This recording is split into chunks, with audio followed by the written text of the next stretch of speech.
Hey guys, क्या हाल चाल आप सबके। My name is Jewish Singh, एक बार फिर से आपके सामने हाजिर हूं। और आप देखिए कि बहुत सारे बच्चों की ये डिमांड थी कि एसएससी सीजीएल के लिए हमें जीके की तैयारी कैसे करनी चाहिए। ये सारे का सारा एक डिटेल्ड वीडियो बन जाए जिसके अंदर एक बिगिनर बच्चे को भी क्लियर हो जाए और एक प्रो बच्चे को भी क्लियर हो जाए कि भैया दोनों को क्या क्या चीजें करनी चाहिए। तो आज हम जितनी भी वेटेज है जीके की, कौन से सब्जेक्ट को आपको ज़्यादा टाइम देना चाहिए है और कौन कौन सी चीज़ें ऐसी हैं कि करंट ज़्यादा करूं, मैं स्टैटिक ज़्यादा करूं या मेन सब्जेक्ट्स ज़्यादा करूं, या फिर जीके को याद रखने की टेक्निक्स कैसी हैं कि क्या मेरे को लॉन्ग रिटेंशन रह सकती है जीके की, और तमाम जितनी भी क्वेरीज हैं आपकी वो सारी सॉल्व करेंगे। और एक चीज़ और है कि बच्चों का एक बहुत डिमांड ये आ रही है कि जीके तो आजकल जो है वो लक बेस्ड हो गया है, तो इसकी भी बात करने वाले हैं कि लक बेस्ड जो है किस जगह पे है जीके। ऐसा नहीं है कि सारी की सारी जीके लक बेस्ड है, लेकिन कुछ हद तक है भी है, तो वो सारी की सारी तमाम चीजें यहां पे आपको क्लियर हो जाएंगी। टॉपिक वाइज वेटेज होगी, बुक्स हो गया, इंपॉर्टेंट टॉपिक्स हो गए, जितनी भी चीजें हैं। और इस साल जो अभी लेटेस्ट के एग्जाम हुए हैं उसके अंदर कौन से टॉपिक से ज्यादा चीजें पूछी गई हैं वो सारे टॉपिक भी आपको बता दूंगा, ताकि आप अपने अकॉर्डिंग जो है अपनी तैयारी को मोल्ड कर पाएं। ऐसे गधे की तरह कहीं लगे रहेंगे तो उसका कुछ इलाज नहीं है, लेकिन हमें जो है ना अपनी तैयारी को एकदम सुदृढ़ तभी हो पाएगी जब हम एक करेक्ट जगह पे करेक्ट सोर्स से पढ़ेंगे। तो ऐसे तो फिर जीके इतना बड़ा समंदर है कि समंदर में कहीं खो जाओगे, है ना। आज मैं आपको स्पेस में भेज दूं, कहीं खो जाओगे, सीधी सी बात है।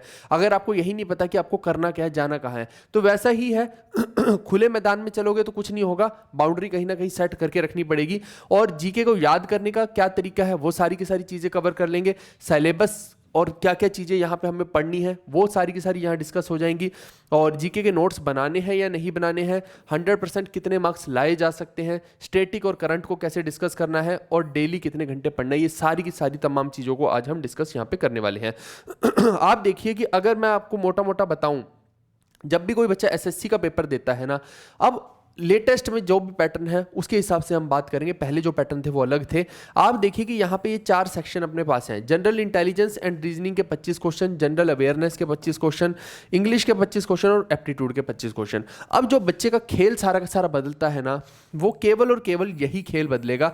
आप देखिए कि पहले एक ऐसा समय भी था कि जब आप बाकी के सब्जेक्ट्स को याद कर लेंगे और वहां से जो है आप क्लियर कर सकते हैं एग्जाम को, आपको हो सकता है जीके ना पढ़नी पड़े, है ना। एक टाइम था ऐसा, 2017 तक का टाइम आप मान लीजिए कि बच्चे बहुत ज्यादा फोकस्ड होकर जीके नहीं पढ़ते थे, लेकिन आज की डेट में पढ़नी ही पड़ेगी, कोई इलाज नहीं है। क्योंकि आप देखिए कि बेशक से उन्होंने प्री जो है क्वालिफाइंग कर दिया, लेकिन प्री की कट ऑफ देखिए कितनी जा रही है, 153 के अराउंड जा रही है। तो ये जो है ना, बच्चे बहुत ज्यादा बाहर होते हैं प्री से, और बच्चे जो है ना इस चीज को सीरियसली नहीं लेते। उन्हें लगता है कि सब कुछ जो है ना इतना आसान है कि हो ही जाएगा, लेकिन हो नहीं रहा है। सबसे बड़ी समस्या यही है। तो इस वजह से ये जो इतनी हाई कट ऑफ जा रही है ना, और बच्चा बहुत पछताता है, किसी का आधे नंबर से रह रहा है, आधे को तो छोड़ो 0.06 से भी बच्चे रह रहे हैं पेपर के अंदर, ऐसा भी हाल चल रहा है। तो यहां लाले पड़े हुए हैं बेसिकली। और इस वक्त जो हाल है ना, आप समझो कि रिपीटर्स ने जितना हाल बुरा कर दिया है, रिपीटर लोग जो हैं इतने ज्यादा घुस चुके हैं, लोग सेटिस्फाइड ही नहीं है। देखो, कोई तो होता है कि होम पोस्टिंग के लिए परेशान है, लेकिन कुछ लोग ऐसे भी हैं कि नहीं नहीं, आज मेरे को इनकम टैक्स ले लिया, मेरे को अच्छा नहीं लग रहा, मैं अगले साल दूंगा, मैं जीएसटी में जाऊंगा, फिर मैं अगले साल दूंगा, मैं एग्जामिनर बनूंगा। वो जगह जगह घूम फिर के पता नहीं कौन से ऐसे टारगेट सेट करने वाले हैं और दूसरों की जॉब भी खा रहे हैं। तो ये भी एक प्रचलन यहां पे चल गया, क्योंकि लोगों के पास टारगेट ही नहीं कि उनको करना क्या आगे। यूपीएससी का दम नहीं है और सिर्फ यहीं एसएससी में गोल गोल घूमे जा रहे हैं, और पूरा का पूरा इसका मक्खन निकाल के रख दिया है। जितने भी बच्चे सिलेक्ट होते हैं उसमें से आप देखो कि 70-80% बच्चा तो रिपीटर ही हो जाता है। तो ये बड़ी एक गड़बड़ वाली चीज हो रही है, इस पर नकेल कसनी चाहिए एसएससी को, बट कोई है ही नहीं इस चीज में। तो इस वजह से आपको देखो माइंड में क्लियर रखना पड़ेगा कि कंपटीशन तो भैया हाई है, इसको आप डिनाई नहीं कर सकते हैं, तो उसी अकॉर्डिंग तैयारी करनी पड़ेगी। तो अब मैं बोलना ये चाह रहा हूं आप लोगों को कि जो जनरल इंटेलिजेंस रीजनिंग है, जैसे इसमें तो केवल और केवल आपको अलग से कुछ पढ़ना नहीं होता है, तो पुराने पेपर जो लगा के वहीं से आपकी क्लियर हो जाता है। मैथ्स को आपको टाइम देना ही पड़ेगा। इंग्लिश इतनी आसान आ रही है कि गधा भी जो है और घोड़ा भी सेम ही है, उसके लिए गधे और घोड़े बराबर है इंग्लिश में, बिल्कुल कोई लेवल ही नहीं है इंग्लिश का। तो कुल मिला के डिसाइडिंग फैक्टर केवल 2 ही बनते हैं, एक तो एप्टीट्यूड और एक आपका जनरल अवेयरनेस। इन 2 के अलावा कोई डिसाइडिंग फैक्टर है ही नहीं है यहाँ पे। सबसे बड़ी चीज तो ये है। और आप देखिए कि मैथ्स में तो फिर बच्चे के नंबर आ जाते हैं, क्योंकि जो उत्तर आप निकाल रहे हो वो शॉर्ट शॉर्ट ही निकलने वाला है। जीके में ही सबकी लंका लगी पड़ी है। और इस बार जो है आप देखो कि जो मेंस का पेपर जब होता है, तो आप देखो मेंस में जो है बच्चों ने बोला कि लक बेस्ड सर बहुत ज्यादा रहा जीके, क्योंकि वहां पे जो है बच्चे से हिल ही नहीं रहे थे क्वेश्चन। केवल 7 से 8 क्वेश्चन बड़ी मुश्किल से कोई बच्चा कर पा रहा था, और बाकी के जो क्वेश्चन है उनके अंदर उसने लिया रिस्क। अब वो रिस्क जो है, वो रिस्क कैसा लिया है, कैलकुलेटिव लिया है या तुक्के वाला लिया है, वो भी एक सोचने वाली बात हो जाती है ना। कि एक तो ये होता है कि आपने बहुत सारी चीजें पढ़ रखी रखी है और फिर अपने जो एजम्पशंस के आधार पे जो है अपने रिस्क लेके और उस क्वेश्चन को कर दिया। लेकिन एक ये भी बच्चे हैं जो अंधेरे में तीर मारते हैं, उनको पता ही नहीं कि भैया इसका उत्तर क्या होगा, जबरदस्ती ठोक के आए हैं कि ताकि मेरी अटेम्प्ट बढ़ जाए, तो वो लोग तो भैया वैसे ही बाहर हो जाएंगे, उनका तो कोई सेंस बैठता ही नहीं है। तो इस वजह से आप देखिए कि आपको जो है ना ये जीके को थोड़ा सा डेप्थ में पढ़ना ही पड़ेगा। क्यों बच्चे के नंबर नहीं आ रहे हैं? बहुत ज्यादा डीप जाके जो है स्टडी करके जो है उन लोगों ने क्वेश्चन पूछ लिए। तो प्री में तो हो सकता है कि आप फिर भी कर लो, लेकिन मेंस में रह जाओगे, और मैं नहीं चाहता कि भैया कोई भी बच्चा मेंस में भी रहे। हमेशा तैयारी जो है ना मेंस के लिए अलग से अगर करने बैठोगे तो उस टाइम पे तो टाइम ही नहीं होता भाई। 2-2.5 महीने में आपको क्या लगता है अलग से जीके पढ़ लोगे पूरी की पूरी? नहीं, उसमें तो बहुत सारे सब्जेक्ट हो जाएंगे, ये सारे तो हैं ही, साथ में कंप्यूटर और जुड़ जाएगा, टाइपिंग और जुड़ जाएगा, तो वो नहीं पॉसिबल। और मॉक टेस्ट उसके दोगे, फिर कितना कितना टाइम आप खराब करोगे, वो पॉसिबल नहीं है। आपको प्रैक्टिकल होना ही पड़ेगा। यहाँ लोग 50 बातें बताएंगे आपको, रोज गुमराह करेंगे, उसका कोई मतलब है नहीं है। इसीलिए मैंने बोला बहुत ही फेयर एंड स्क्वायर वाली वीडियो ये चलेगी कि इसमें जो काम की होगी राइट होगा आप लोगों के लिए, मैं वही बताऊंगा। कोई पर्सनल एजेंडा, कोई पर्सनल बेनिफिट के हिसाब से आपको नहीं बताऊंगा, ठीक है दोस्तों।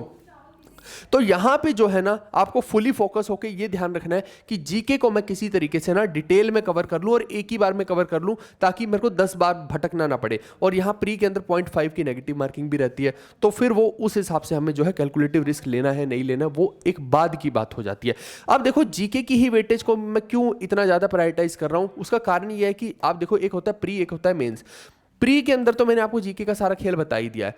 अब देखो ये 60 मिनट मिलते हैं सारे सेक्शंस के लिए, ठीक है। लेकिन आप देखो कि टीयर 2 में पहले जीके नहीं आया करती थी, अब जीके आती है ना। तो 2017 के आसपास जाएंगे तो जीके ही नहीं आती थी। तो अब जब आप देखिए कि जनरल अवेयरनेस का मेंस के अंदर भी, और मेंस ही जो है वो डिसाइडिंग फैक्टर है भैया, एक पेपर मेंस का और यही डिसाइड कर देगा आपकी जॉब लगेगी कि नहीं, क्योंकि प्री के तो नंबर ऐड ही नहीं होने हैं, ना ही कोई आगे टाइपिंग वगैरह के होने हैं। तो कुल मिला के बात यही है कि यहाँ पे नंबर अगर जीके में नहीं आए, क्योंकि 25 क्वेश्चन है 3-3 नंबर के, और 75 नंबर जो है ना ये बहुत मैटर कर जाते हैं दोस्त। और ये जो है ना पूरा का पूरा सिनेरियो ही बदल देंगे। एक क्वेश्चन तुमने गलत किया, 3 नंबर तो क्वेश्चन के कटेंगे और 1 नंबर नेगेटिव कटेगा, तो 4 नंबर तुम पीछे चले जाते हो। 4 नंबर पीछे जाने का मतलब है रैंक ही धुल गया तुम्हारा, है ना। और अल्टीमेटली देखो सिलेक्शन तो फिर भी मैं चलो सोच सकता हूं कि बाकी के 3 सब्जेक्ट आप पढ़ लो, पूरे पूरे नंबर ले आओ तो हो जाए किसी तरीके से सिलेक्शन। लेकिन रैंक जो है ना, रैंक आपको जीके ही दिलाएगा। और ऐसा होता नहीं है कि सभी सब्जेक्ट आपने पढ़ ली जीके को छोड़ के और आपके पूरे ही नंबर आ जाएं। ये सिर्फ एक ख्याली पुलाव तो अच्छा है, लेकिन होता नहीं है रियलिटी में, है ना। तो वो देखो कहानी तो कहानी ही है, अब कहानी को आप प्रैक्टिकल में लेके आओगे तो वो नहीं हो सकता ना। तो बाकी के 3 सब्जेक्ट में तो बच्चे के फुल आ रहे हैं और जीके में 0 आ रहे हैं। ऐसा तो भैया मैंने आज तक केस देखा नहीं है कि बाकी के सभी सब्जेक्ट ही अच्छे हो जाएंगे। ये पॉसिबल तो होता नहीं है, बट ठीक है चलो, अगर कोई ओवर कॉन्फिडेंस में है तो वो एक अलग बात है। तो इसका मतलब ये है कि अगर आपको अपनी होम स्टेट चाहिए है, आपको एक अच्छी पोस्ट चाहिए, तो जीके आपको फोड़ना पड़ेगा। जीके को अगर क्रैक नहीं कर पाओगे तो आपका सिलेक्शन नहीं हो पाएगा। अब जीके में आपको पढ़नी क्या क्या चीजें हैं वो देखिए। आपके पास एक तो हिस्ट्री हो गया, पॉलिटी हो गया, static GK, current affair, economics, science और ज्योग्राफी। अब इनमें जो है कौन से सब्जेक्ट्स ऐसे हैं जिनको आपको डिटेल में पढ़ना चाहिए है, किसकी कितनी वेटेज है, और किस सब्जेक्ट को जो है आपको छोड़ना चाहिए, बहुत ज़्यादा डिटेल में नहीं पढ़ना चाहिए, वो हम बातें अब करने वाले हैं। आप देखो ये लेटेस्ट का पेपर जो मैंने एनालाइज किया था 2024 का, भी लेटेस्ट का जो जितना भी पूरे का पूरे शिफ्ट थे, है ना, आई थिंक शायद 36 शिफ्ट के आसपास था, वो जितनी भी 30-35 जितनी भी शिफ्ट्स हैं सारी की सारी हमने एनालाइज की बैठ के, और हमने जो जो वेटेज पाई है वो मैं आपको यहाँ पे बता रहा हूँ। और इससे फिर इन्फ्रेंस हमारा क्या निकलेगा, क्या इससे एनालिसिस निकलेगी, वो भी हम बात करेंगे। आप देखो कि हिस्ट्री में से जो क्वेश्चन टोटल पूछे गए 132, यानी कि सबसे ज़्यादा अगर कोई वेटेज वाला सब्जेक्ट है मेन सब्जेक्ट्स में से वो हिस्ट्री ही है। सबसे ज़्यादा सवाल यहाँ से पूछ रहा है। उसके बाद देखो मैं सेकंड नंबर पे जिसको रखता हूं ना, वो हमेशा मैं पॉलिटी को ही सेकंड नंबर दूंगा, क्योंकि पॉलिटी के जो सवाल है ना 105 पूछे और ये सारे के सारे सवाल करने लायक होते हैं। सिर्फ ये नहीं देखा जाता वेटेज के अंदर कि सवाल कितने पूछे जा रहे हैं, ये भी देखा जाता है कि वो सवाल जो है उनका स्टैंडर्ड क्या है, क्या वो कर सकता था बच्चा।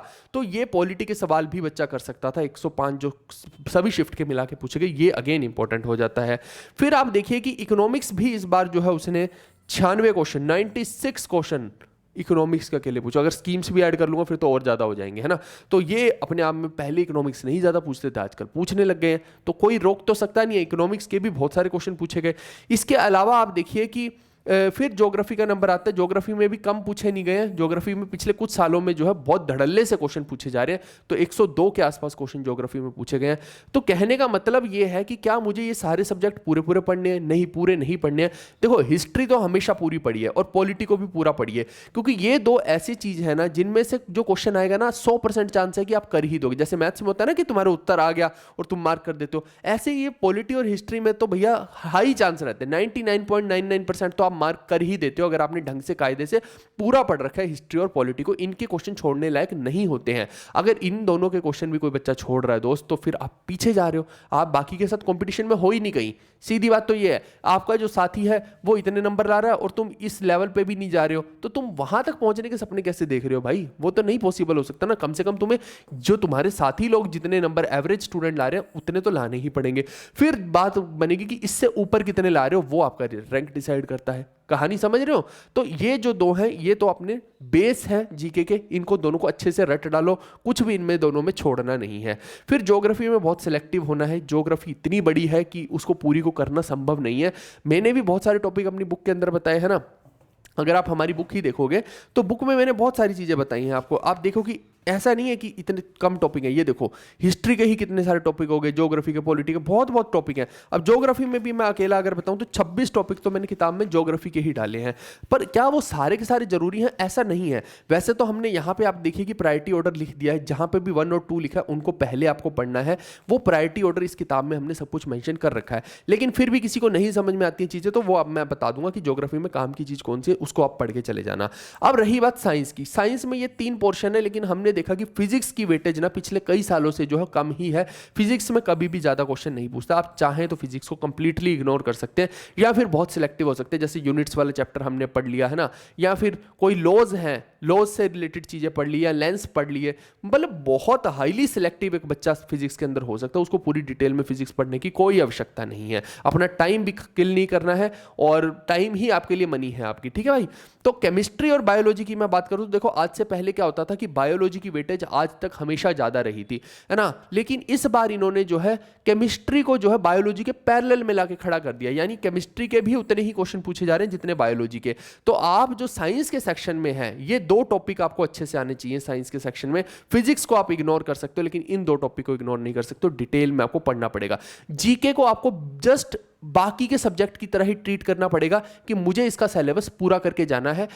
खुदा ना खास्ता कि देखो बहुत टफ पेपर भी आ जाता है, और हो सकता है कि ये चीज भी आप छोड़ के चले गए तो फिर आप कुछ भी नहीं कर पाओगे, फिर तो आप पीछे रहोगे। लोग जीके को पहले ऐसे ट्रीट करते थे, 1 महीने में मैं जितना मेरे से हो पाएगा वो कर लूंगा, या 1 हफ्ते में भी ऐसे भी आइटम थे कि 1 हफ्ते में।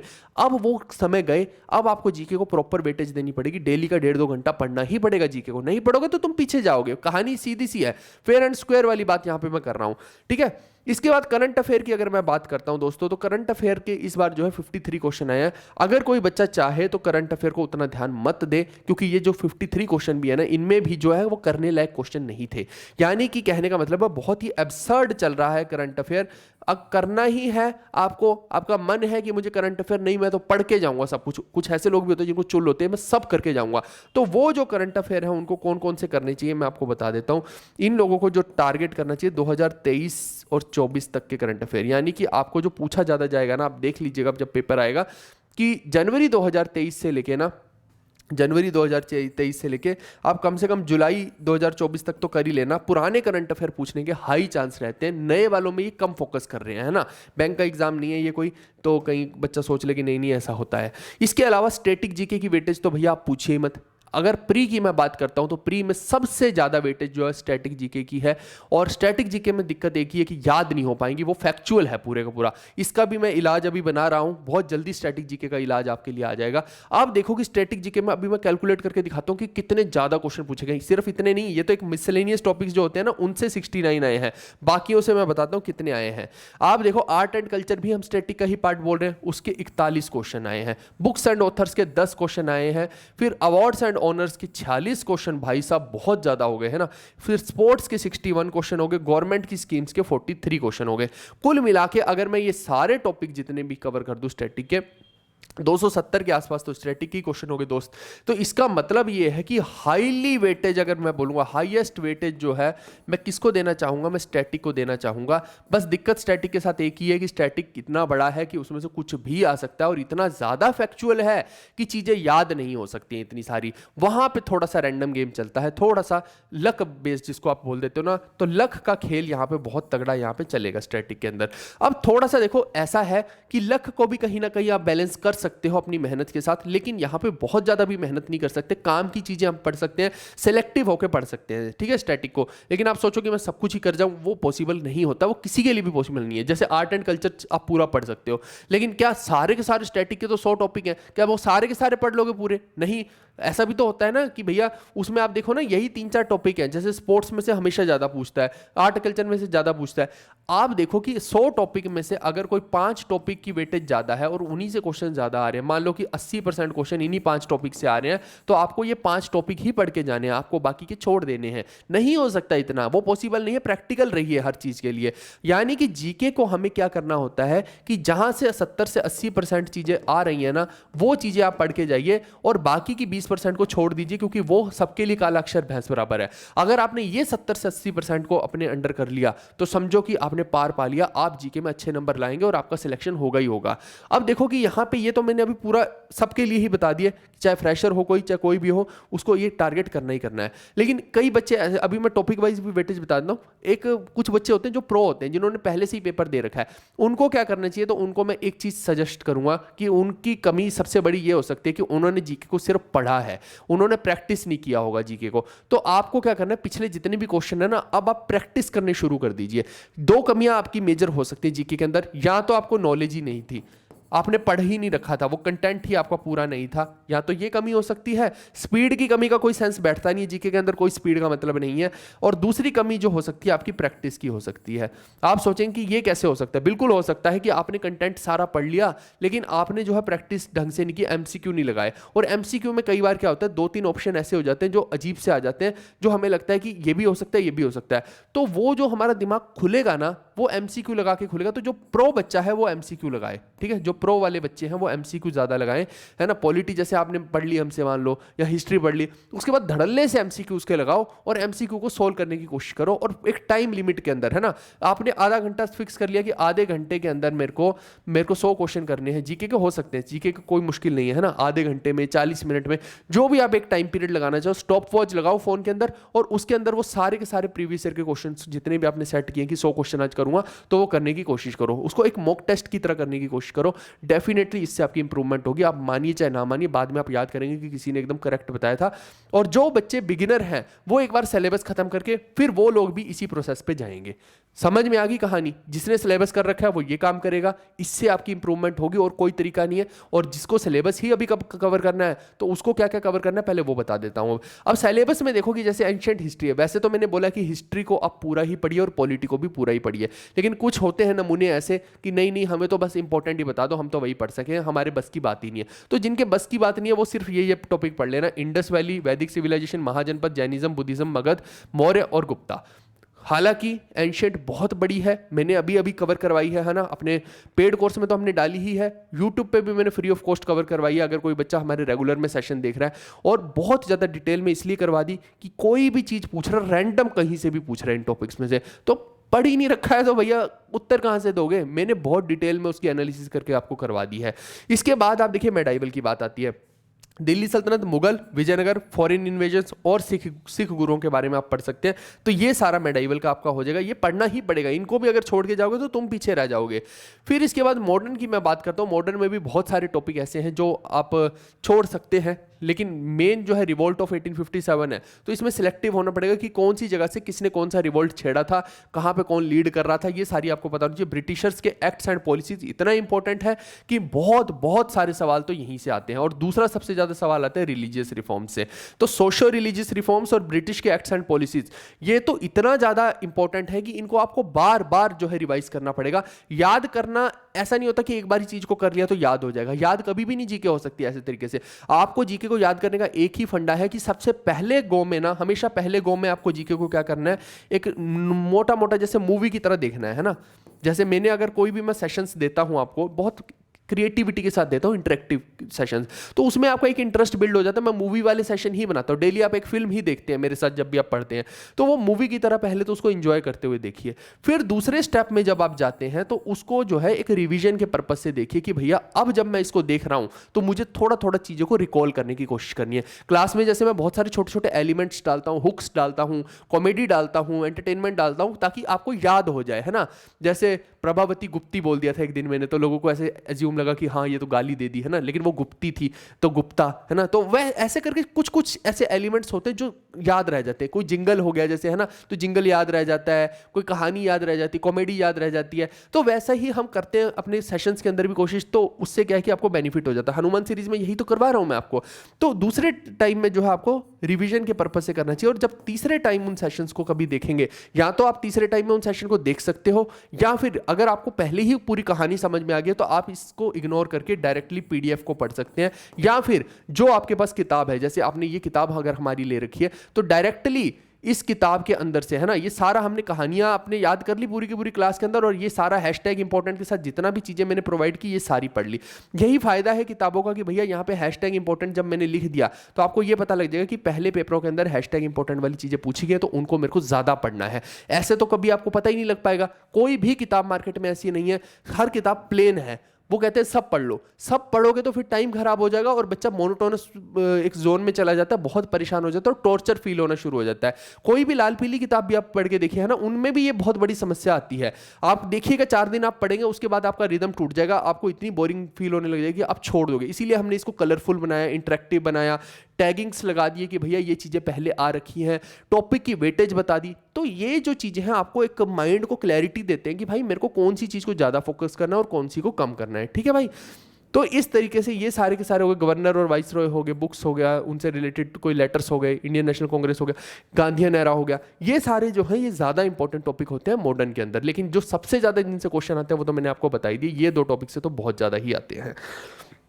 नेक्स्ट, अब मैं पॉलिटी की बात कर रहा हूँ। पॉलिटी में मोटा मोटा अगर मैं आपको बताऊं तो हमने जितने टॉपिक इस किताब में कवर किए हैं, आपको लग रहा होगा शायद कम है, 20 टॉपिक तो मैंने इस किताब के अंदर, ये देखो ये रहे 20 टॉपिक, 20 टॉपिक हैं पॉलिटी के। लेकिन 20 के 20 मैं आपको नहीं बताऊंगा, सजेस्ट करूंगा कि सारे पढ़ो। आपको केवल ये जो 8-9 टॉपिक है ना, इनको ज़्यादा फोकस में लाना है, क्योंकि पॉलिटी बहुत बड़ी है, बहुत बड़ी है। कॉन्स्टिट्यूशन इतना मोटा हमारा है ना, सबसे बल्किएस्ट कॉन्स्टिट्यूशन, तो पूरा कॉन्स्टिट्यूशन थोड़ी याद कर लोगे। काम की चीजें, कॉन्स्टिट्यूएंट असेंबली हो गया, सोर्सेज ऑफ कॉन्स्टिट्यूशन से आता ही आता है। 2 पेज का टॉपिक नहीं है ये सोर्सेज ऑफ कॉन्स्टिट्यूशन। अब क्या बोलूं, इससे ज्यादा क्या कर सकता है। डीपीएसपी कोई बहुत बड़ा टॉपिक नहीं है, छोटा ही टॉपिक है और आता बहुत है। मैंने इंटरेस्टिंग तरीके से बता दिया आपको। इंपॉर्टेंट आर्टिकल्स, इंपॉर्टेंट अमेंडमेंट्स हो गया, फंडामेंटल राइट में है ही क्या भाई, थोड़ा सा आर्टिकल्स उनके याद करने और समझना है कि इसमें क्या चीज क्या है। फंडामेंटल ड्यूटी 1 पेज का टॉपिक है सारा, 1 पेज का टॉपिक, कुछ भी नहीं है इसके अंदर। पढ़ लोगे और इस बार देखा कि हमने फंडामेंटल ड्यूटी से कितनी क्वेश्चन आ गए भैया, 10-15 क्वेश्चन तो इसी से आ रखे सीधे सीधे। पार्लियामेंट ऑफ इंडिया का क्वेश्चन आ सकता है। अब इसमें न्यू वाली भी पढ़नी है और ओल्ड वाली भी, है ना, न्यू और ओल्ड दोनों पढ़ना है, क्योंकि अभी तक देखिए ओल्ड से पूछ रहे, न्यू से कभी भी स्विच करके पूछ लेगा। सेंट्रल विस्टा का आपको सब पता होना चाहिए। ये सारी चीज जो है इस किताब में तो मैंने न्यू वाली भी डाल दी है, तो आपको हाईली अपडेटेड है सारी की सारी चीजें। फिर आप देखिए इंपॉर्टेंट लॉज एंड बिल्स। अच्छा, मैं क्यों अपनी ही किताब को रेफर कर रहा हूँ, क्योंकि और कोई किताब है ही नहीं जिसके अंदर सब अपडेटेड चीजें, तो मैं कैसे रेफर कर दूं। फिर तुम्हें 4-5-6 किताब खरीदनी पड़ेंगी अलग अलग टाइप की, तब शायद तुम्हारा सिलेबस पूरा हो जाए। और वो 4-5-6 किताब लाइब्रेरी में अच्छी लगती है, घर को सजाने में अच्छी लगती है, लेकिन पढ़ने के लायक नहीं होती है। फिर आप बोलोगे कि नहीं नहीं मैं तो परेशान हो रहा हूं, क्योंकि एक किताब को पढ़ोगे उसमें भी आधा कंटेंट सेम दे रखा है, फिर दूसरी में भी आधा कंटेंट सेम दे रखा है, फिर उसको पढ़ोगे टाइम कितना खोटी हो जाएगा भाई। तुम्हें एक ही सोर्स बनाना है, सोर्स हमेशा लिमिटेड रखिए और उसको जो है मल्टीपल टाइम पढ़िए, तभी आपका सिलेक्शन हो पाएगा। आप 10 किताब मत पढ़िए, आप एक किताब ले लीजिए, उसी को 10 बार पढ़िए, तो कहीं अच्छा आप परफॉर्म कर पाएंगे। पंचायत और म्यूनिसिपैलिटीज, तो ये सारे टॉपिक आप जो है पॉलिटी में पढ़ेंगे। उसके बाद जो है ज्योग्राफी। मैंने बोला था ज्योग्राफी में बहुत सेलेक्टिव होना पड़ेगा। आपको मैं बता दूं कि पिछले 5 साल में सबसे ज्यादा सवाल अगर किसी टॉपिक के आए हैं तो वो आए हैं इस टॉपिक के, इंडियन ड्रेनेज सिस्टम के। और इस बार भी आपको ये जो है बहुत सारे इसके क्वेश्चंस देखने को मिलेंगे। तो अल्टीमेटली ये बात है कि भाई ये इसको स्टार मार्क कर लो, इंडियन ड्रेनेज सिस्टम, यानी कि जिसके अंदर रिवर्स, लेक्स, झरने वगैरह, पॉन्ड्स वगैरह सब होते हैं ना। ये सारा टॉपिक इतना ज्यादा इंपॉर्टेंट है कि इसको आप छोड़ ही नहीं सकते, आप चाहें तब भी नहीं छोड़ सकते, ये आएगा ही आएगा। और एक है आपका सबसे आसान टॉपिक सोलर सिस्टम। ज्योग्राफी बहुत टेढ़ी खीर है, इतनी आसान नहीं होती है, लेकिन फिर भी जो है ड्रेनेज सिस्टम समझ एक बारी आ गया तो सारा का सारा आप कर देते हैं, आपको कोई ज़्यादा दिक्कत नहीं आती है। और दूसरा सोलर सिस्टम तो बहुत ही आसान है, रटने वाली चीज़ें कुछ है ही नहीं दिमाग लगाने वाला। तो ये दो टॉपिक इसलिए मैं बोलता हूँ कि बहुत आसान है कि इनको छोड़ के मत जाइए, ये आप कर लीजिएगा, ठीक है। इसके अलावा ये जो क्लाइमेट वाला है इससे भी मैंने क्वेश्चन देखे इस बार, सॉइल वगैरह से आ सकते हैं, फिजियोग्राफिक डिवीजन से आ सकते हैं, अर्थ के स्ट्रक्चर के बारे में या उसकी प्लेट थ्योरी के बारे में पूछा जा सकता है, माउंटेन्स के बारे में, कॉन्टिनेंट्स एंड ओशियंस के बारे में। ये तो मैंने 7-8 ही टॉपिक आपको बताए हैं यहाँ पे करने लायक, जबकि आप देखो मैंने यहाँ पे जो है 26 टॉपिक है, टोटल 26 टॉपिक्स हैं, तो 26 में से मैं 7-8 टॉपिक ही आपको बोल रहा हूँ कि ये ज़्यादा इंपॉर्टेंट है, इनको आपको पढ़ के जाना है, ठीक है भाई। और ज्योग्राफी बहुत लंबा है तो इतना आसान नहीं रहेगा, तो ये टॉपिक को पहले आप कर लीजिएगा, तो इससे आपका काम हो जाएगा। इसके अलावा मैं अगर बायोलॉजी की बात करता हूँ, मैंने बोला कि बायोलॉजी और केमिस्ट्री का लगभग सेम सी वेटेज हो गई है, तो बायोलॉजी में जो काम की सबसे ज़्यादा इंपॉर्टेंट चीज़ें हैं ना, एक तो ये सेल वाला जो है सबसे ज़्यादा हाई वेटेज इसकी है, और दूसरा आप देखिए कि प्लांट और एनिमल किंगडम की सबसे हाई वेटेज है। यानी कि अगर डीप क्वेश्चन बनेंगे तो या तो यहाँ से बनेंगे या यहाँ से बनेंगे, लेकिन अगर वन लाइनर टाइप क्वेश्चन बनते हैं तो वो कहाँ से बन सकते हैं आपके, जैसे वो एंजाइम या हार्मोन से सीधा सीधा पूछ लेगा कि बताओ इसका क्या काम है ना, पेनिसिलिन का क्या काम है, इंसुलिन का क्या काम है, डिस्कवरीज एंड वैक्सीन्स का पूछ लेगा, या फिर वो आपका जो है न्यूट्रिशन के बारे में कोई क्वेश्चन पूछ सकते हैं, या डेफिशिएंसी की बताओ कि विटामिन की डेफिशिएंसी से कौन सी डिजीज हो रही है, किसी का भी पूछ लेगा है ना, किसी भी विटामिन का। तो वो जो है सारे के सारे वन लाइनर बन रहे हैं, लेकिन अगर डेप्थ वाले क्वेश्चन बनते हैं तो वो यहाँ से जो है डेप्थ वाले क्वेश्चन बन सकते हैं। ये जो है आपके लिए डेप्थ वाले के लिए हो गया। और ह्यूमन बॉडी के क्वेश्चन देखिए बहुत कम आते हैं। ह्यूमन में अगर सबसे ज्यादा इंपॉर्टेंट है तो वो डाइजेस्टिव सिस्टम है। पूरे ह्यूमन बॉडी में आप पहले प्रायोरिटी डाइजेस्टिव सिस्टम को दो और दूसरी प्रायोरिटी आप सर्कुलेटरी सिस्टम को दो। पूरी ह्यूमन बॉडी इतना ज्यादा डिटेल में आप नहीं पढ़ पाओगे। टाइम है आप पढ़िए, बिल्कुल पढ़िए, लेकिन जिसके पास टाइम नहीं है वो सिलेक्टिव हो सकता है। या फिर दूसरा काम ये होता है कि आप पढ़ सारे रहे, लेकिन रिवीजन जो है ना केवल 2-3 टॉपिक जो मेजर वाले उन्हीं की करिए, ठीक है। तो ये इस तरीके से आपको सोचना है कि एक तो मेरे को सिलेबस अगर पूरा करना है तो पूरा करो, दूसरा रिवीजन जो मैं करूंगा वो केवल इन्हीं 4-5 टॉपिक्स की करूंगा और इनको बार बार पढ़ूंगा ताकि इनसे क्वेश्चन आए तो मैं कर पाऊं। इसके अलावा फिजिक्स का देखिए कि फिजिक्स में बहुत ज़्यादा क्वेश्चन तो आए नहीं है, अभी लेटेस्ट में भी हमने देखा है। तो आप छोड़ना चाहे पूरी फिजिक्स को छोड़ भी सकते हैं, लेकिन सिलेक्टिव होना कहीं बेहतर होता है एज कंपेयर टू छोड़ना। जैसे आप देखो कि यूनिट्स डायमेंशन एक बहुत आसान चैप्टर है। अब इसको छोड़ने का कोई मतलब नहीं है कि यूनिट्स का क्वेश्चन आ ही गया तो आप कर पाओगे ना भाई, तुम्हारी शिफ्ट में आ गया तो छोड़ोगे और वो क्वेश्चन सभी लोग करेंगे और तुम नहीं कर पाओगे तो पीछे रह जाओगे। तो सिलेक्टिव होना कहीं ज़्यादा बेहतर है एज कंपेयर टू उसको लीव करने के। इसके अलावा देखिए कि हमने देखा कि लेंस के क्वेश्चन की वो बताओ कि कोई जो ऑब्जेक्ट है वो f और 2f के बीच में रख दिया तो क्या होगा, f और सेंटर के बीच में रख दिया तो क्या होगा। इस तरीके से आपको जो पूछ लेता है वो पोजीशंस के अकॉर्डिंग जो है, या इसमें बताओ कौन सी इन्वर्टेड इमेज बनेगी, वर्टिकल बनेगी, क्या बनेगी। तो वो ये दोनों टॉपिक्स तो देखिए बहुत आसान है, इनको आपको पता करना ही है, इनसे क्वेश्चन आने के चांसेस रहेंगे। दूसरा साइंटिफिक इंस्ट्रूमेंट से जो है सीधा पूछ रहे हैं सिस्मोग्राफ जो है भैया किस काम आता है, किसने बनाया है, इलेक्ट्रोकार्डियोग्राफ का क्या यूज है, ऐसे पूछेगा। या फिर साइंटिस्ट ने कौन सी डिस्कवरी की है ये पूछा जा सकता है। या मोटे मोटे तौर पर जैसे थंब रूल्स होते हैं ना जो आपके, है ना, कि राइट हैंड थंब रूल क्या बोलता है, लेफ्ट हैंड थंब रूल क्या बोलता है, ये जो मेजर इंपॉर्टेंट रूल्स हैं वो रूल्स के बारे में पूछ सकता है, केपलर के लॉ के बारे में पूछ सकता है। कहने का मतलब है जो मेजर ये न्यूटन के किसी लॉ के बारे में पूछ सकता है, आइंस्टाइन के किसी लॉ के बारे में E=mc² के बारे में पूछ सकता है। कहने का मतलब ये कि क्रीम निकाल लो, इसमें से क्रीमी चीजें जो है आप अगर पढ़ जाएंगे तो वो भी आपका जो है यहां से हो जाएगा। इसके अलावा नेक्स्ट आता है आपका केमिस्ट्री का। केमिस्ट्री में वैसे तो देखिए कि इसकी वेटेज भी जो है बायोलॉजी के बराबर ही कर दी गई है, तो छोटा तो नहीं है केमिस्ट्री, लेकिन आप देखो कि एवरीडे लाइफ केमिस्ट्री सबसे ज़्यादा इंपॉर्टेंट होता है।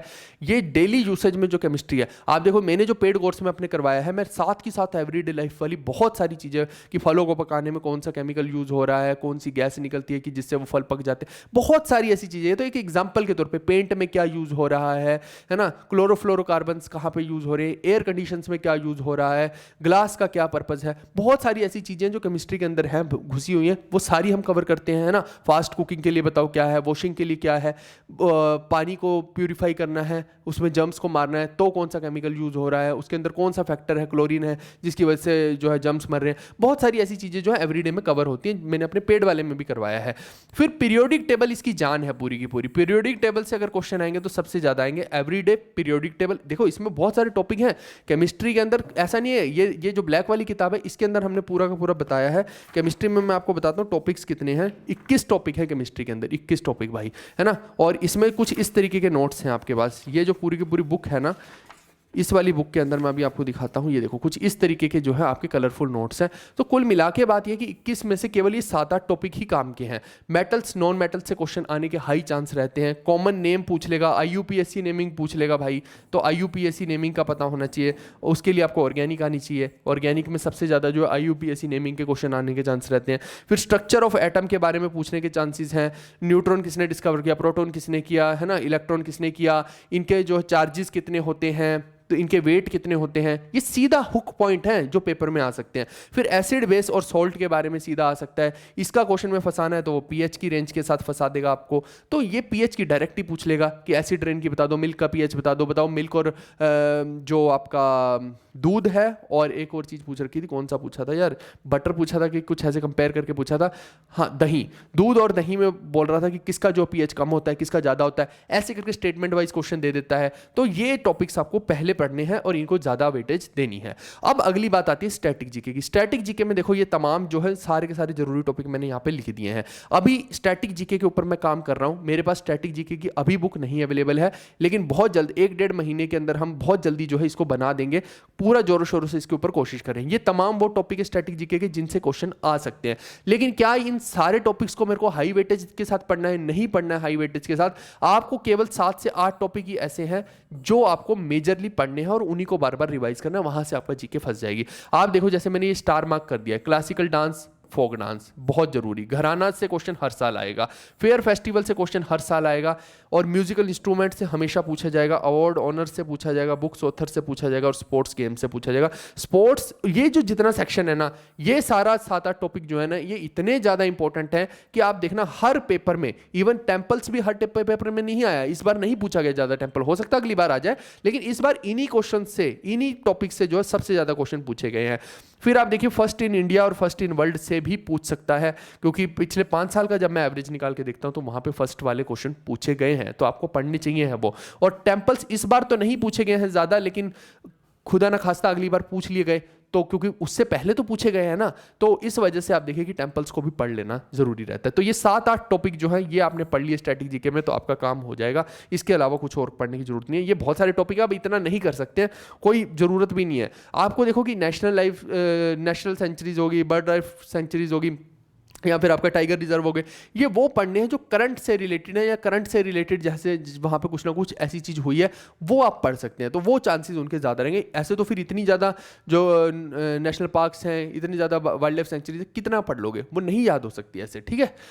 इसके अलावा इकोनॉमिक्स की बात करता हूँ। इकोनॉमिक्स की वेटेज इस बार जो है अच्छी रही है, 96 क्वेश्चन अपने आप में ही, यानी मोटा मोटा 100 क्वेश्चन ही पूछ लिया, तो बहुत बड़ी चीज़ हो गई। तो इसमें ये 3 टॉपिक जो है ना ये ज़्यादा ट्रेंडिंग में, जैसे 5 ईयर प्लान, लगभग हमने देखा कि ये पूछता है 5 ईयर प्लान के बारे में, है ना। और national income, inflation, budget, taxation और जीडीपी, ये वही वाला हो गया नेशनल इनकम निकालने वाला, यहाँ से क्वेश्चन 100% आता ही आता है। और फिर मनी बैंकिंग और फाइनेंशियल इंस्टीट्यूशंस, ये 3 टॉपिक्स तो पूरी की पूरी इकोनॉमिक्स में साइड में रख दीजिए, इनसे क्वेश्चन आएंगे ही आएंगे। इनके अलावा टाइम लगे तो आप ये सारे टॉपिक्स पढ़ सकते हैं, लेकिन इन 3 को आप बिल्कुल भी नहीं छोड़ सकते हैं। इनको आपको पढ़ के जाना है, हर हाल में पढ़ के जाना है। बहुत डिटेल में मैंने जो है यूट्यूब पे एक मैराथन ली हुई है, मैं दिखा भी दूंगा अभी एंड में, तो वहां से भी आप इसको कवर कर सकते हैं। अब देखिए कि ये मैंने मोटा मोटा आप लोगों को वेटेज पूरी की पूरी बता दी है कि कौन से टॉपिक को आपको ज़्यादा वेटेज देनी है, किसको कम देनी है, और कितना कितना पढ़ना है। करंट अफेयर का भी समझा दिया है कि पिछले 1 से 1.5 साल के करने, लेकिन जनवरी 2023 से एक्सक्यूज मी, तो जनवरी 2023 से आगे के करने हैं, ठीक है। उससे पीछे के मत करना, उसका कोई चांस नहीं बनेगा। लेकिन 2023 और 24 के क्वेश्चन जो है वो ज़्यादा आने के चांसेस रहेंगे। बेशक से पेपर 25 का होगा, लेकिन 23-24 के क्वेश्चन पक्का पूछे जाएंगे, 23 के इवन ज़्यादा पूछे जाएंगे, तो आप वो पढ़ के जाइएगा, ठीक है। मैं बार बार आप लोग को बोल रहा हूँ 2023 को तो आप बिल्कुल भी छोड़ के मत जाना।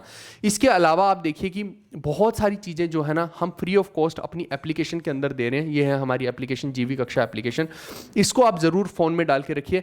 अब आपको मैं सोल्यूशन भी बताता हूँ कि आगे ये सारे के सारे टॉपिक्स आपको पढ़ने कहाँ से, इतनी सारी चीजें मैंने बता तो दी, पर क्या कहीं पे इसका सोर्स है, तो सोर्स भी बताता हूँ। किताब तो है ही है, मैं अभी फ्री सोर्स भी आपको बताऊंगा जिससे आप पढ़ सकते हैं। इसके अलावा बहुत सारी कंटेंट जो है हम अपने टेलीग्राम पे भी शेयर करते रहते हैं, और हमारी क्लासेस के बारे में भी रेगुलर अपडेशन जो है वो इस टेलीग्राम के ऊपर ही आती है। इसका लिंक मैंने डिस्क्रिप्शन में दिया है, इसको आप सब लोग फॉलो करके रखिए, आप स्कैन करके भी इसको फॉलो कर सकते हैं।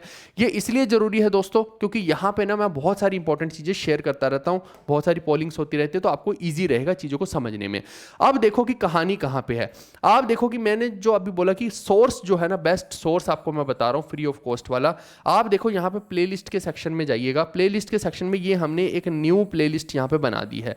इस प्लेलिस्ट में जब नाम देख लो इसका, जीके बैच 2025 हनुमान सीरीज, भगवान राम और हनुमान जी का नाम लेके ये हमने प्लेलिस्ट आज क्रिएट कर दिया आप लोगों के लिए, और इसमें सब चीज़ें अपडेटेड हैं। आप देखिए कि लेटेस्ट से लेटेस्ट चीज़ें इसके अंदर आ रही हैं। ये फोटो चाहे बदल जाए शुरू ऊपर वाली, लेकिन प्लेलिस्ट का नाम नहीं बदलेगा। इसके अंदर अभी तक हमने ना 25 वीडियो डाल दी हैं, और ये 25 वीडियो छोटी मोटी नहीं है, मोटा मोटा 100 क्या 120-30 घंटे से ऊपर का कंटेंट है यहाँ पे। इतना ज़्यादा कंटेंट इतना कोई पेड में भी नहीं करवाता है जितना हमने यहाँ पे फ्री ऑफ कॉस्ट आपको डाल दिया है। आपको कुछ नहीं करना, आपको इस चैनल को ना सब्सक्राइब कर लेना है, क्योंकि अब ये चैनल को आप छोड़ नहीं पाओगे।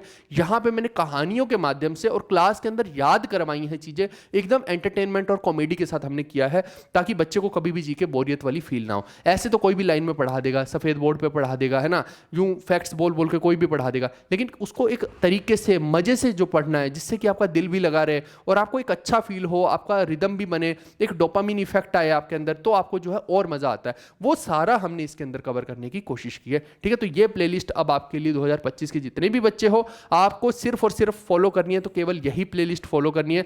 आप पेड में जाना चाहें जा सकते हैं, मैं कोई फोर्सफुली ये चीज़ नहीं बोल रहा हूं, लेकिन अगर आप अफोर्ड ही नहीं कर सकते तो यही प्लेलिस्ट आपका रामबाण रहेगी, ये आपको डेफिनेटली सिलेक्शन दिला देगी। ठीक है, तो इस चैनल को आपको फॉलो करके रखना है। इसके अलावा देखिए कि हनुमान सीरीज की जो मैं बात कर रहा हूं, ये पूरी की पूरी प्लेलिस्ट मैंने आपको दिखा दी है। ये रही वो प्लेलिस्ट, यहाँ पे तमाम वो सारे के सारे टॉपिक जो है हम डाल रहे हैं रेगुलर में। हर डेली शाम को 8 बजे जो है 8 PM पे हमारी क्लास होती है लाइव, और मंडे और ट्यूसडे जो है वो छुट्टी रहती है। तो आपको जो है ये सीरीज पूरी फॉलो करनी है, आप रेगुलर में हमारे साथ पढ़िए, है ना। अभी जैसे हम कोई नया टॉपिक स्टार्ट करेंगे तो आप जुड़ जाइए उसमें लाइव क्लास में, और आपको लाइव में जुड़ना ही पड़ेगा, क्योंकि वहाँ पर मैं बहुत सारी डिस्कशंस करता हूँ, आपको मज़ा भी आएगा और एकदम से मूवी वाली फीलिंग आएगी। ये मैं लिख के देने को तैयार हूँ, वेब सीरीज या मूवी वाली फीलिंग तो यहाँ पे मैं दूंगा, और जिससे कि आपको याद हो जाएंगी चीज़ें। ठीक है, तो ये जो है प्लेलिस्ट आप इसको फॉलो जरूर करके रखिएगा। इसके अलावा कोई बच्चा ऐसा है कि जो अफोर्ड कर सकता है, ये मैं उन लोग के लिए बोल रहा हूँ जो अफोर्ड कर सकते हैं, वो हमारे इस पेड कोर्स को ले सकते हो, जीके का रामबाण 2.0 बैच, जिसके आगे 2.0 लिखा है। ये प्री प्लस मेंस दोनों के लिए स्पेशल बैच है, और इसके अंदर videos, mock test, PDF, static, current affair सब कुछ अवेलेबल है, सब कुछ। ठीक है, और ये एसएससी, रेलवे और स्टेट एग्जाम्स के लिए वैलिड रहेगा, यानी आपको इसके बाद कोई भी और बैच किसी भी टीचर का लेने की जरूरत नहीं पड़ेगी। यहां से आपका सब कुछ कवर हो जाएगा और डिटेल में कवर होगा। वैसे तो इस पे 300 ऑफ रहता है, लेकिन अभी अगर आप ये कोड यूज करेंगे, राम कोड यूज करेंगे, तो यहाँ पे एक बहुत बड़ा ऑफर जो है आपको मिल जाएगा, और ये जो है प्राइसेस काफ़ी कम लग जाएंगे। तो ये 12 मंथ का है और ये 18 मंथ का है, तो आप चाहें तो इस बैच को भी ले सकते हैं। इसके अलावा क्या आपको नोट्स बनाने चाहिए? कतई आपको नोट्स नहीं बनाने हैं, चाहे आप हिंदी की तैयारी कर रहे हैं चाहे इंग्लिश की। ये हिंदी की किताबें हैं हमारी और ये इंग्लिश की हैं। ठीक है भाई, तो इन किताबों से ही केवल आपको पढ़ना है। यहाँ पे सब कुछ डिटेल में कवर किया हुआ है और बहुत बेहतरीन नोट्स। बच्चा पेन उठाता है कि मैं कुछ बनाऊं, लेकिन वो कुछ भी यहाँ पे नोट्स बनाने के काबिल नहीं रहता। यहाँ सब कुछ हाईलाइट कर रखा है, सब नोट्स मैंने बना रखे। इससे बेहतरीन किताबें कोई मार्केट में है ही नहीं है, और अभी आने वाले टाइम में भी नहीं होंगे। कोई कॉपी करेगा तो इन्हीं किताबों को करेगा। मैक्सिमम लोग जो यहीं से पढ़ रहे हैं और यहीं से उनका सिलेक्शन होगा, क्योंकि इससे बेहतरीन नोट्स आप नहीं बना पाओगे, ना ही आप पिक्चर्स के साथ नोट्स बना पाओगे। तो ये आपका मैंने सॉल्यूशन कर दिया है, और किताबें कोई इतनी पतली नहीं है। हमारा जो कंटेंट है बहुत डिटेल में है, ताकि अब देखो पेपर में डिटेल ही कंटेंट चल रहा है, डीप में जो है क्वेश्चन आ रहे हैं, तो आपको डीप में पढ़ना ही पड़ेगा। और वो सारे का सारा अपडेशन जो है, सारे का सारा रिसर्च जो है, वो मैं कर चुका हूं आपके बिहाफ पे। आपका काम रिसर्च करना नहीं है, वो टीचर का काम है। कोई टीचर नहीं कर रहा है तो वो आपके साथ धोखा कर रहा है, उसका कोई सेंस बैठता नहीं है। ठीक है, तो वो सारा मेरे ऊपर आप छोड़ दीजिए, मैंने कर लिया है सारे का सारा। आपको केवल मेरे साथ क्लासेस में आना है और ये बुक्स को पढ़ना है, यहां से आपका सिलेक्शन 100% हो जाएगा। ये बुक्स जो है आप नीचे डिस्क्रिप्शन में मैंने लिंक दिया है, जीवी कक्षा एप्लीकेशन का भी और हमारी वेबसाइट का भी, दोनों में से कहीं से भी जाके आप इनको परचेज कर सकते हैं। ठीक है दोस्तों, हम मिलते हैं न्यू वीडियो के अंदर, पढ़ाई वाली वीडियो के अंदर। और एक हमारा एंशिएंट की पूरी मैराथन में क्रिएट कर दी है, वो मोस्ट प्रोबेबली कल या परसों तक जो है आपको अवेलेबल हो जाएगी यूट्यूब पे, उसको भी देखना मत भूलिएगा। यानी कि अब जो है ना कंटेंट का टाइम आ गया है, धड़ल्ले से कंटेंट करेंगे और 100% आपका सिलेक्शन करवाएंगे। हम आपके साथ खड़े हैं, आपको केवल अपना टाइम देना है और पढ़ना है। बाकी की सारी गारंटी हम लेते हैं कि जीके की वजह से तुम्हारा सिलेक्शन नहीं रुकेगा, 100% तुम सेलेक्ट हो जाओगे। ठीक है दोस्तों, चलिए हम मिलते हैं नेक्स्ट वीडियो में। आप इस वीडियो को शेयर जरूर करना, लाइक जरूर करना। Okay guys, bye bye, take care, see you, love you all.